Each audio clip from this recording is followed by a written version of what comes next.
Chef John. I'm going to walk you through a bunch of recipes, and we're going to jump around a little bit because we're cooking in real time. We're going to make a couple dishes. The name of this class, this course, right, is about amuse-bouche, right? One of them is soup, right? And I know that soup, I'm going to put butter and a little bit of olive oil, and I'm going to start cooking these onions out a little bit. What I put in the pot was some garlic and onions, olive oil and butter. And I'm going to put the tomatoes in, and we're going to let it cook. Tomato bread soup. So the soup is thickened by using bread, right? And so that's, I think I'm going to need salt and pepper. And I think if I had to say what I do best, if you look at it, is 5 ingredients. So the tomatoes are cooking, and they're going to cook for a long time. And all we're going to do with that soup is we're going to season it, I swear, with salt and pepper. We'll talk about that. We're going to add the bread. The bread's going to cook into it, and we're going to puree it in a high-speed blender. And that's it. That's the soup. So I'm going to season it with salt and a little bit of pepper. All right, so we're going to skip around, and we're going to cook clams now. So I have clams, right? Little fingerling potatoes. Onions, fennel, bacon. So I'm going to put the bacon in the hot pan, and it's going to do a couple things. It's going to render fat, which we like and that we use often. And it's going to get crispy, and we're going to cook the rest of the dish in the bacon fat. So what I'm going to do is take the bacon out now. See, it rendered, and it's kind of crispy. I'm going to add the potatoes to the bacon fat. All right, so the potatoes are cooking. So now I'm going to add the onions and fennel and a little bit of garlic. And we're going to let that cook for a couple minutes. So I'm going to turn that up. I'm going to check on my tomatoes here. You see all that liquid? That's the water from the tomato. So we didn't add liquid. It's butter and olive oil and garlic and onions. All right, so this is starting to cook very well now. Now what I'm going to do is add the clams. And then I have here some stout beer. So these are stout braised clams, right? And stout's pretty strong, right? It's dark beer. So instead of using all stout, I have a little bit of chicken stock. Whoa.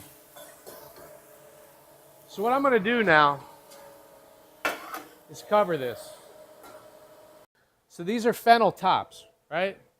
It's the top that comes on the fennel, right? And usually, a lot of times in restaurants, we cut it off and we don't really use it. But I think we could use it to dress this guy up. You can see that, right?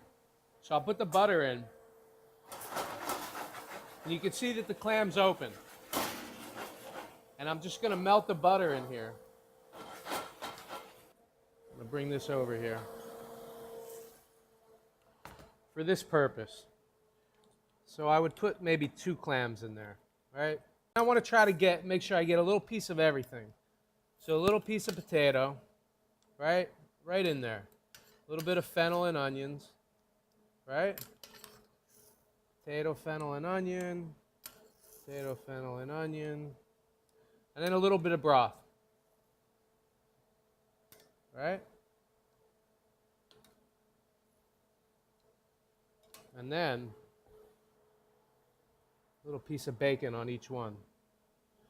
Now, you know, this is not, I mean, if I said to you I was going to make stout braised clams with bacon and fingerling potatoes, that sounds good, right? Sounds hearty and rustic, and it is, but just by presenting it in a different way, in a different proportion, in a different scale, takes something that would normally be hearty and rustic and elevates it to this elegant little kind of pretty amuse-bouche. Escabeche. This is Spanish mackerel, And the recipe in the cookbook calls for kingfish, which is another mackerel. So I have a little bit of canola oil, and I'm going to put it in this saute pan. And then here, I have a little sherry vinegar. I'm going to add to this pot. A little bit of agave. So basically what we're going to do is we're going to heat up the vinegar. And there's mustard seeds, a little bit of bay leaf, and some agave. So we're going to heat that, and we're going to pour it over the fish after we cook it with some of the vegetables. And we're going to let it marinate. So escabeche really, to me, is kind of like a cooked version of ceviche. So we're going to cook the fish, and then we're going to marinate it in this vinegar mixture. We're going to flour the fish, but first we're going to season it with salt and pepper on both sides. And then we're going to dust it in flour on both sides.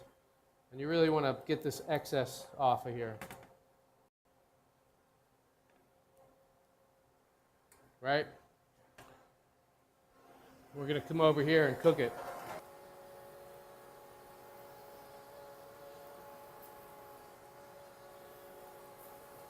The fillets are thick, and obviously depending on how thick they are, you don't want to burn the outside, but you do want to sear it, and you want to make sure that it's not too hot where the inside won't get cooked and the outside's overcooked. So I'd say about medium heat, right? So that's cooking. This is starting to boil. So what I'm going to do, and you can use different vegetables, right? I call for some bell pepper with some red onions. I'm going to put the onions in first, and not all of them. A little bit of onions, and I'm going to let that kind of just start to melt a little bit. And then I'm going to add some of the carrot. But I don't want to really cook them. I just want them to start softening, and really this is how you would do a quick pickle. You would heat the vinegar and whatever it is you're seasoning it with, you would pour it over thinly sliced vegetables, let them sit, refrigerate them. That's quick pickling. So I'm going to jump back to the soup, and I added the bread to it now. And I'm going to let that cook out for a little bit. So we want the fish to be just cooked all the way through, and it's almost there. The vegetables are ready to pour over. So I'm going to put the fish back in here.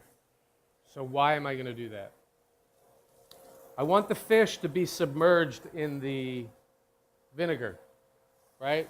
Because I want it to marinate, and I want it to absorb that vinegar into the fish. So if I put it on a plate, the liquid's not going to cover it. We don't have that much liquid. But if I put it in this little confined space, this little bit of liquid's going to be enough to cover this fish. Right? You get that? Take the fish out of here. Nestle it in this little container here. So what I'm going to do is just get it in there nice and tight. See, I'm going to pour this over, and all these vegetables, see that? Now you can see that that liquid didn't quite cover it. So what I'll do in a little while is flip them over and make sure they marinate. So we're going to come back to this. You know that if the fish was raw and I poured the vinegar over it, eventually it would be cooked anyway, right? The vinegar would cook it. And that acid reaction that's basically how they make ceviche, right? So you marinate the fish in lime juice usually, and the acid cooks it. So I'm not that concerned because we're going to let it marinate. You know, but for this dish, you want the fish to be cooked through. So, you know, if you're going to undercook it a little bit, then you're going to marinate it longer. We're going to go back to this soup.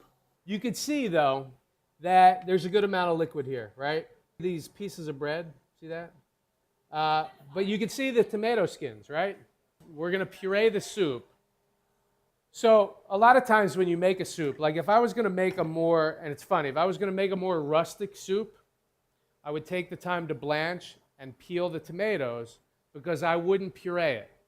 But in a more refined and elegant soup, we could just cook the tomatoes with the skins, and we're going to puree it we want to be careful not to overfill this, right? So you guys are all thinking the same thing I'm thinking.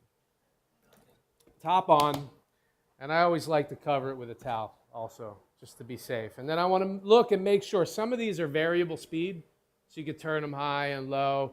So you always want to make sure it's on low and low, right? And then you want to give it a little quick little thing first, right?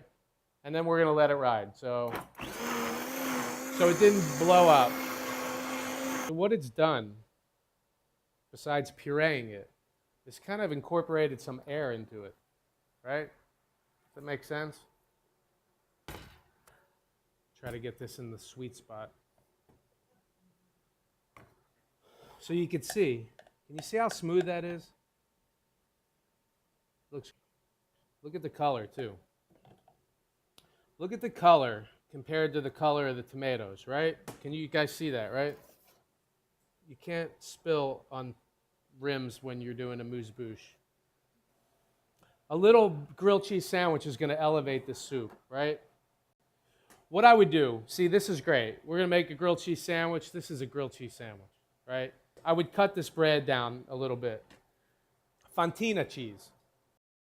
You know, I wouldn't necessarily use a white bread or a refined bread for that. Something with a little bit of body and character, right? So I'm going to put this aside because we might get a serrated knife, and I'm going to cut that for you. Well, I want to thank you guys. I wish you all really good luck. Thank you very much.